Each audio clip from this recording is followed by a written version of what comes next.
We are back. She Speaks, episode 3. We are so excited to be before you yet another month. Listen, y'all been doing your thing. Keep watching, keep commenting. Those that are looking on YouTube, Spotify, those comments are blessing us so much. If you don't feel comfortable with YouTube or Spotify, hit us in our DMs. She Speaks on Instagram. Hit us individually as a group, LinkedIn, but we want to hear from you. So please do that. We want to know what it is that you want us to talk about, right? So ideas, all of that good stuff. So thank you so much for supporting. Episode 3, owning time, space, and self. Y'all. Let's go. Owning time, Let's go. space, and self. We're going to be talking about boundaries. We're going to be talking about self-worth. We're going to be talking about the process of saying no. Yes. Process of saying no. So conversations about women that are becoming themselves. All right. Yeah, How y'all doing, ladies? We're good. Yes, We're together. We're good. Yes. Yes. All is well today. All is well. I don't know about this week, but all is well All today. is well today. That's In this moment. Right this moment, right now. That's all that matters. Yeah. We are leaning on each other. Mhm. When we talk about owning self, that's a lot.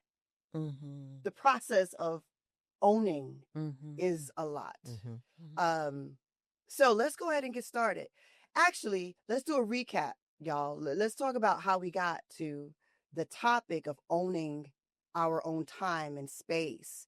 The last 2 episodes, we talked about sitting at tables, claiming space, right? We was like, listen, we are going to be in moments that we choose to be in.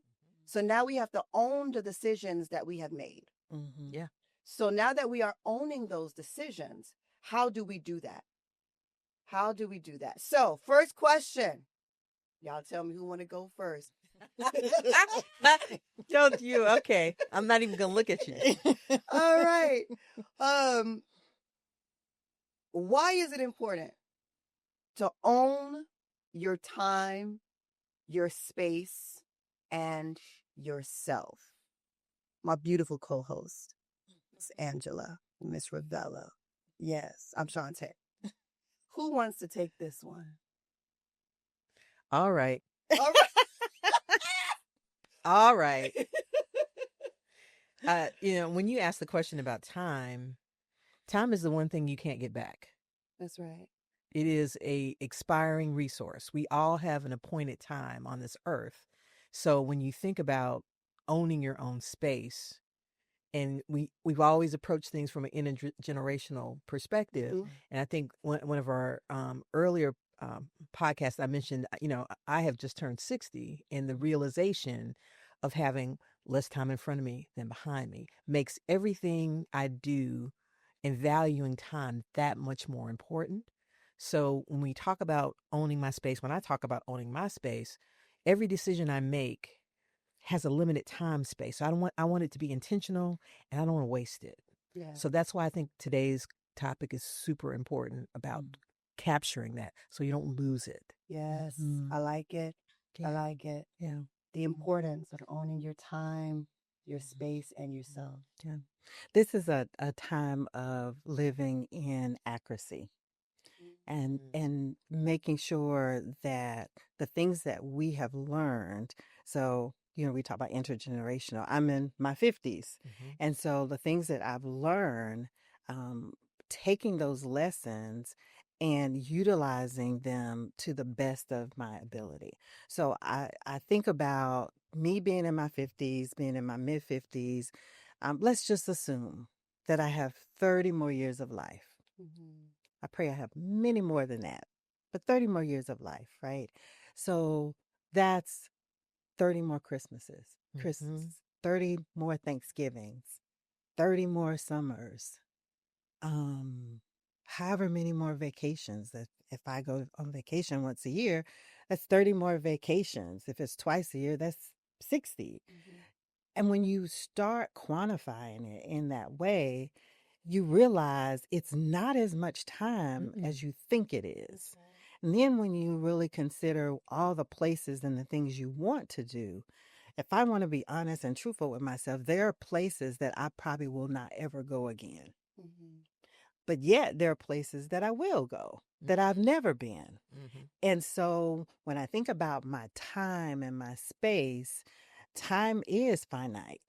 And if I want to maximize every moment that I have to be selective in how I use that time.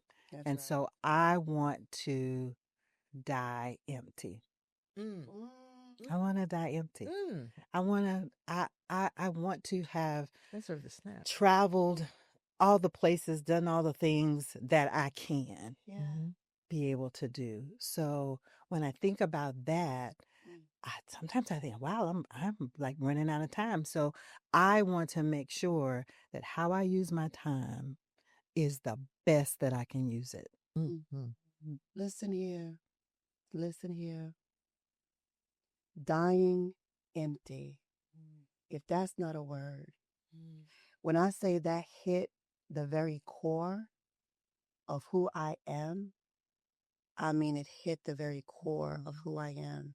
And I will tell everyone that is watching this podcast that is in your 40s, 30s, 20s, even in your 50s, 60s, but I'm saying and speaking to my generation, that was a word. Because you have time to grab on to that concept and change the direction of your life now Mm-hmm. with the concept and the thought of dying empty. Mm-hmm. What does that look like for you? What does that mean for you? You know, that was powerful. I'm not going to shift it too much, ladies, because I'll shift it left, but I'm going to try to stay on point. Okay. With the Mm-hmm. question, I'm going to try. Yeah. But dying empty and connecting it to why it's important um, to own your time and your space and yourself. And I was thinking about it and I said, doggone it, it's important because it belongs to me.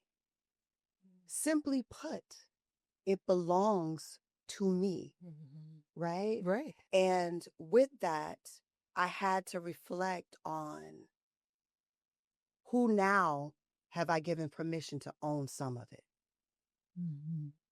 And how do I start to identify those people, places, things that I need to start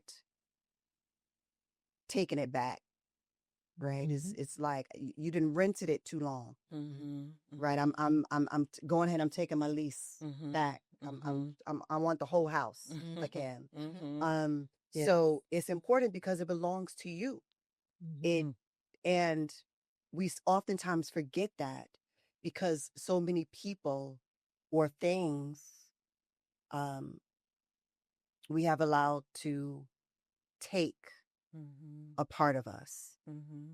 and deplete us. And we'll talk a little bit about that as well. Mm-hmm. So that is the importance of owning your time, your space, and yourself. How do you protect your time and yourself and your space without feeling guilty? Why does guilt always pop up in our discussions, right? Like, why? How do you do it without feeling guilty? Do you have to? Why do we feel guilty? I don't know. What do y'all think? Mm-hmm. Yeah. What do y'all think? The older I get, the less guilty I feel, for Mm. real. Mm-hmm. Because guilty is a wasted emotion for me. And if I think back and reflect on all the times I felt guilty about something, it didn't turn into something better for me. Yeah. It was just time in my head worrying about an action or an inaction that I took, and it did not propel me forward.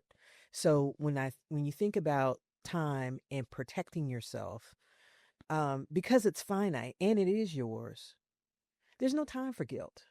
Mm. And I think as women, we often rent out our time, or we delegate our time, or we allocate our time, And then we wonder when we're sitting back and like, why don't I have any time left? Because you gave it away. That's right.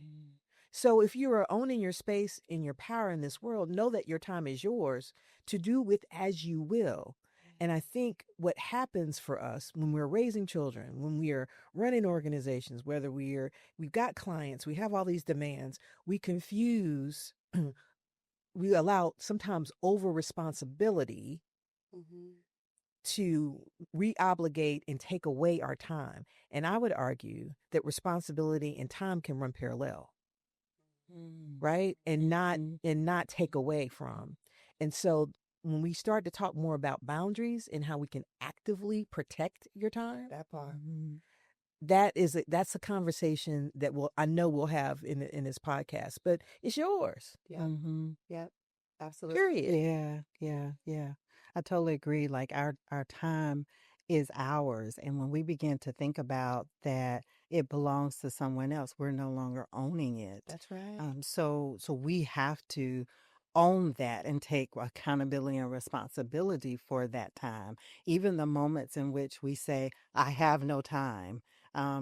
We all have the same amount of time Every in day. a day. Nobody is gifted 2 seconds more than anyone else. It's how we use that time. It's what's going to make the greatest difference. This past week, I was sort of thinking about my time and thinking about, like, I was just honestly, if I'm going to be honest and transparent, I was feeling a bit like overwhelmed with all the things that I needed to do. And I felt like time was kind of evading me. And I was really like looking at my schedule, like, how am I using my time? And going back through and like just kind of doing this general reevaluation of my time. And I don't know, I kept just kind of getting caught up in this bit of a spiral, if you will. And I think I sent you all a text and I was like, I just needed to take a nap. That's it. That's it. That's it. I just needed to rest. It. You hear me? I needed to rest because in all of this commotion of time, I was just kind of losing myself because I was just thinking about all these things. And then I'm sitting there, I'm not being as productive as I needed to be. And I tell y'all, I took a nap. It was golden. Simple. I But felt so impactful. good Yeah. because our bodies need that level of rest and restoration so that we can be more creative and innovative. We Yes. can't do that when we're tired and we're doing all of these things all the time and we're trying to satisfy all these people. And sometimes we just got to let things go Yes. and just say, you know what? I thought I had time for that, but I don't anymore. And release that. And that is like not having guilt around being able to release something that you once made a commitment to. That's right. But I tell y'all, that nap was golden. It was wonderful. I got up and I felt more energized to be able to do the next thing. I love So that. it was good. The nap. The The nap. nap. The power of the nap. The nap. I'm serious. The power of the nap. With with owning time and protecting time without guilt. I sat and I thought about how I wasted my time. Historically, even sometimes in the present. And it is an emotional waste and a mental waste. And a lot of us waste time because we're not living in the present and we are reckoned by anxiety because one, we're not trusting God the way we should. We're not trusting ourselves the way we should. We're not trusting the process the way we should.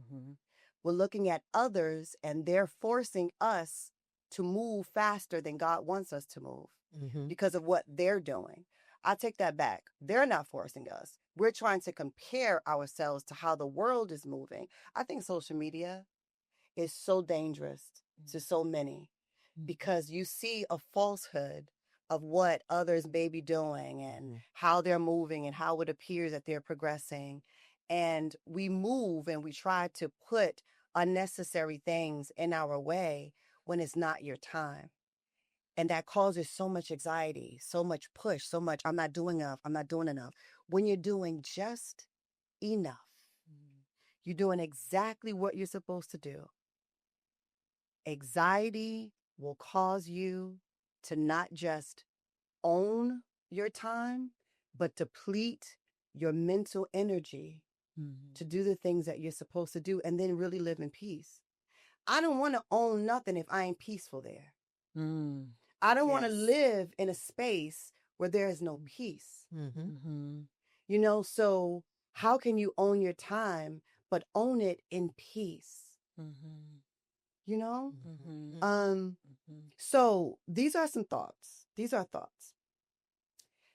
How does and what does culture play? So how do cultural, family, and community expectations influence your boundaries when it comes down to owning time and space? Culture, family, community expectations.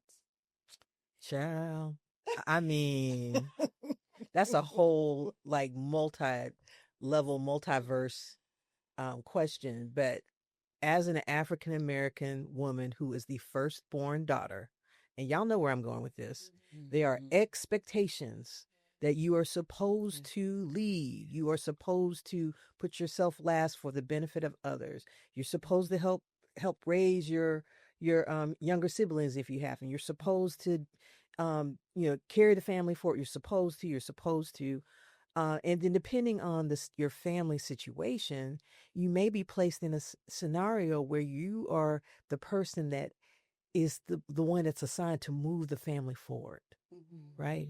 Whether you want to or not, you look back and you see your family and you might be doing well.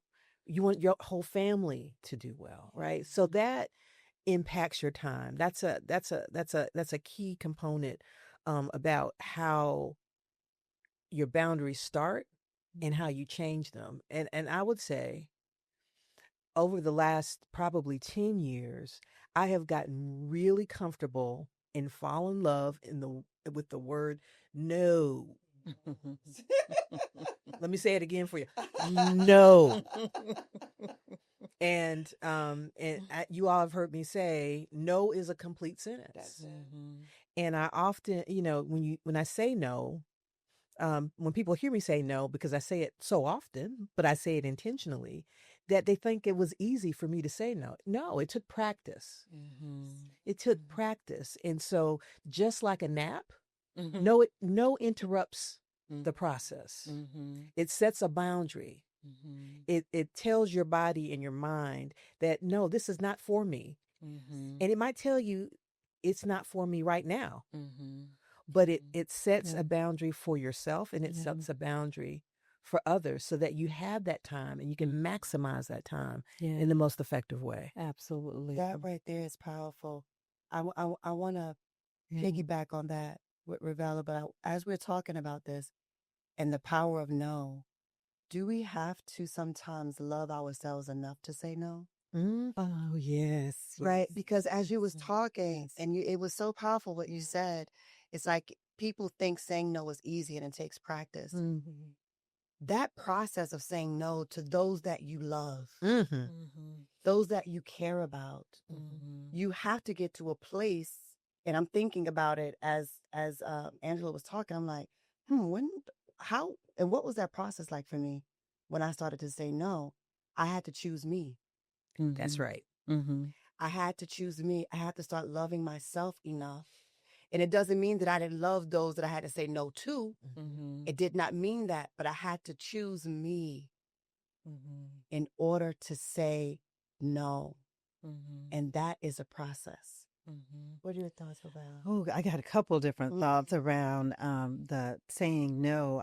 It often is that when we are learning to say no, that there are those individuals, whether they're family members, friends, or whomever, who will then make us feel guilty for saying no. And so we've got to manage that. So I'm going to say we all have to individually manage that level of guilt that can come with what people will put on us. We just get the courage to be able to say no, we're practicing it, Mhm. and someone comes along and they, well, why? Well, this. Well, what about this? And what about the family?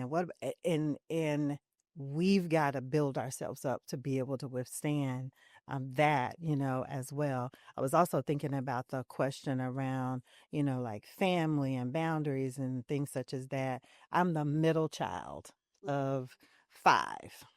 And so I'm often called the little big sister, the mediator, the one who, oh, go and talk to your sister or your brother about this or that.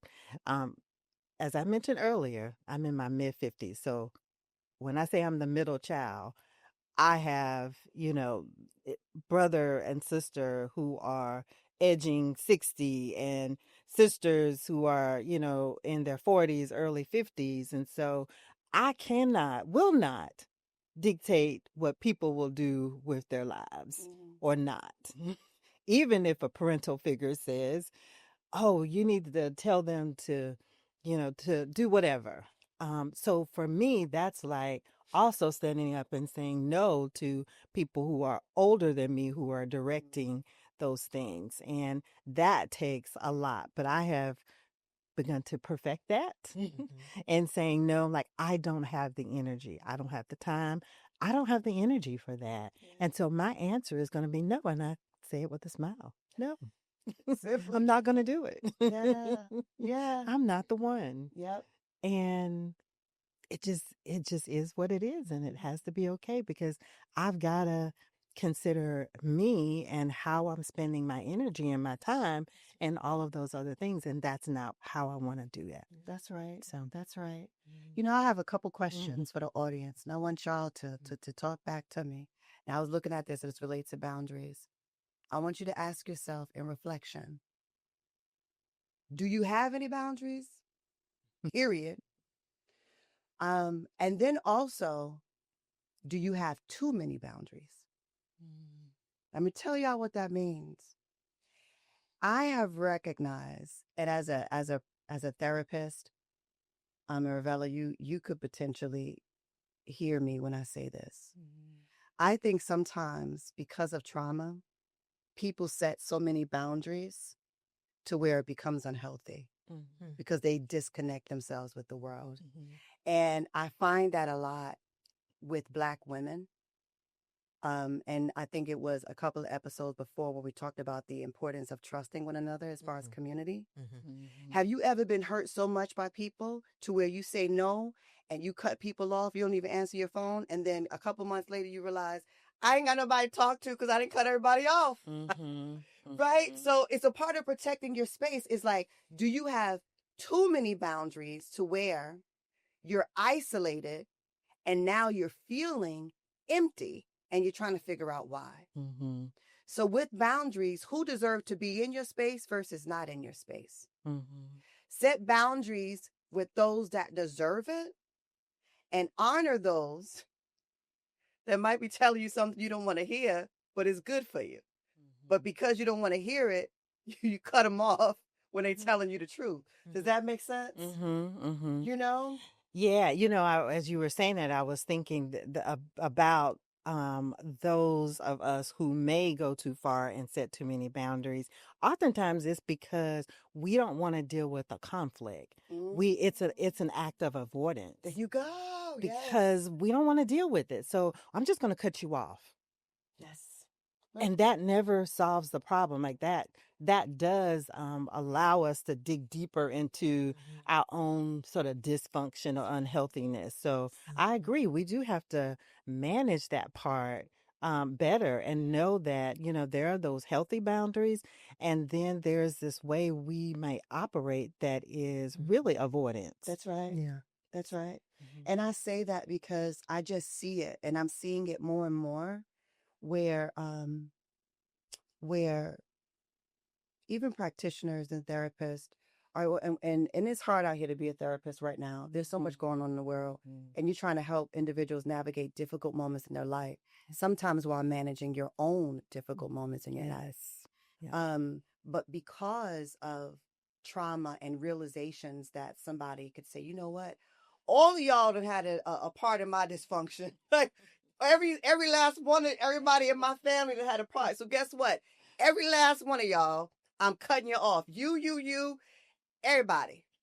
But then, like you said, it's avoidance, it's avoiding conflict, and it's not really healing. It's a false sense of healing. Mm-hmm. You all have just made me think about so many things because yes, I think about my journey of no, right, and practicing no. So yeah, if I had to go back and think about it, there's a percentage of time that it really was you're getting cut off, right?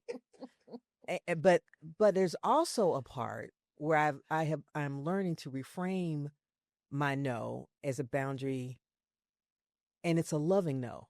Mm-hmm. Right? It's not only a clearing the path, but it's a not a disconnect, but leaving space for me to really think and feel. Because if I didn't set the boundary, Mm-hmm. it would keep coming, and I wouldn't have a way to process through. What came to mind when you were talking about that is one of the things that my stepdaughter and I have as we've gone through lots and lots of stuff, but we have learned to set boundaries with each other. Mm-hmm. And one day, I think it was a couple of weeks ago, uh, I came home and she has just big emotions, and she burst into the room, and I said, "Nah, I don't." And she stopped, and I said, "I don't have it right now. I just don't have it right now." So she automatically understood that, yes, I love you, and I don't have the capacity. Mm-hmm. Right. So that's the loving no. That's right. Mm-hmm. And she knew that because we had been practicing the boundary setting on both sides. Right. And so it's a consciousness of understanding where you just throwing people out Mm-hmm. versus reframing that to make it more of a loving boundary that you can stretch, you can strict based on what you want. That's right. That's Mhm. right. I like Right, it. right. And you can always go back to your stepdaughter and say, okay, now I have the capacity. Absolutely. Now I have time. You wanted to talk to me earlier. So, but now I have time. I'm emotionally available. Right. And I think that's beautiful, being able to acknowledge and respect our boundaries and space in that. And I think we can do the same thing like in friendships and relationships. Like there are times, like we do call a friend. And I've now become much more conscious of this, of calling someone and I'm like overflowing, right, with big emotions and different things, to say, do you have time? I have something really heavy to talk about. Do you have time and capacity to be able to do that right now? Yes. And being able to respect the fact if they say, no, not now, maybe later, maybe tomorrow, or I've had a rough day, but being able to respect that. So there's some mutuality in that level of setting boundaries. Yeah, and that's healthy. Yeah. It's so healthy. You did a good job. Yeah. Because for your stepdaughter to be able to recognize it and respect it, that means that practice has been there. Yes. That practice, because for everybody's not Yeah. that way, especially with your kids. Yeah. Mine sometimes would be like, "Excuse me, Yeah. hold on," right? It's like now, like I'm calling you. I know you in the meeting, but I'm calling you, right? Y'all experience it. Oh, yeah. Yes. Oh, yes. I love you, son. Yeah. I love that boy, but Yes, that boy will yes, shot. yes. Mom, it's all, but that's Yes. a lot of practice. So Absolutely. that is a lot. We are about to close. Mhm. This was a wonderful. It just brought life into me. I ain't gonna lie, it brought some life into me. If we were to leave something with the listeners, and connect it with the importance of restoration while you're in the process of owning your time and your space and yourself. Because it is a process. No matter where you are in your life, it's a process. And sometimes restoration has to happen in order to do that. So if you were to leave something with the listeners, what would that be? Who would like to get started? Well, I have a quote. There you go. I always have a quote. And this quote comes from Alex Elle. She is a well-known author, influencer, coach, And I saw this posted on Thread, so I kind of lifted it, but I give her all the all the kudos for this. And what she said was, when you see a woman choosing silence over chaos, don't mistake it for weakness or being passive aggressive. What you're witnessing is discipline, a refusal to hand her peace over confusion. Celebrate her. She's come a long way. And I'd offer that to your audience. Ooh, ooh, ooh. Yeah. Yeah. I'm going to say amen to that. Yes. Restoration. Yeah. Hmm. Would you leave anything? I would I would leave with folks to take a moment, take time for yourself. You deserve it. You need it. You need it to be able to function in proficiency and function and accuracy, and to not feel guilty for that.